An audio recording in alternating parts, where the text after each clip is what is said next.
ছোট পর্দার দর্শকপ্রিয় অভিনেত্রী তানজিন তিশা ক্যারিয়ারের সেরা সময় পার করলেও ব্যক্তি জীবনে মোটেও ভালো নেই তিনি। প্রেম জীবন নিয়ে অনেকটাই টালমাটাল অবস্থায় আছেন। সম্প্রতি মধ্যরাতের পর হঠাৎই ইংরেজিতে একটি পোস্ট দেন তিশা, যার বাংলা অর্থ দাঁড়ায়, আমি চাইলে আমাদের ইন্ডাস্ট্রির একজন অপরাধীর গল্প শেয়ার করতে পারি। আমার সেই সাহস এবং প্রমাণ আছে। মনে রেখো, তোমার খারাপ কাজগুলো সবার সামনে না এনে তোমাকে রক্ষা করেছি। বিখ্যাত অভিনেতা হওয়ার আগে একজন ভালো বিশ্বস্ত মানুষ হওয়া খুব প্রয়োজন।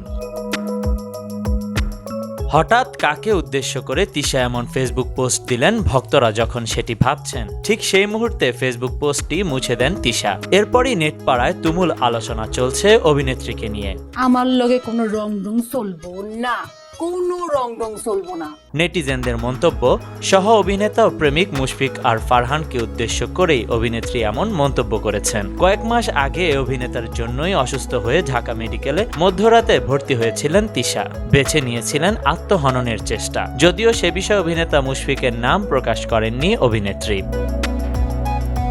সেসব অপরাধের কথা মনে করিয়ে দিতেই অপরাধী মুশফিককে উদ্দেশ্য করে তিশার পোস্টটি ছিল, এমনও অঙ্ক মিলিয়েছেন অনেক ভক্ত। এ বিষয়ে কিছু জানতে মুঠোফোনে তিশার সাথে যোগাযোগ করা হলে তার মোবাইল ফোনটি বন্ধ পাওয়া যাচ্ছে। এদিকে ফেসবুক পোস্ট বলছে এই মুহূর্তে ঢাকায় নেই তিশা, দুবাই হয়ে কুয়ালালামপুরে অবস্থান করছেন তিনি।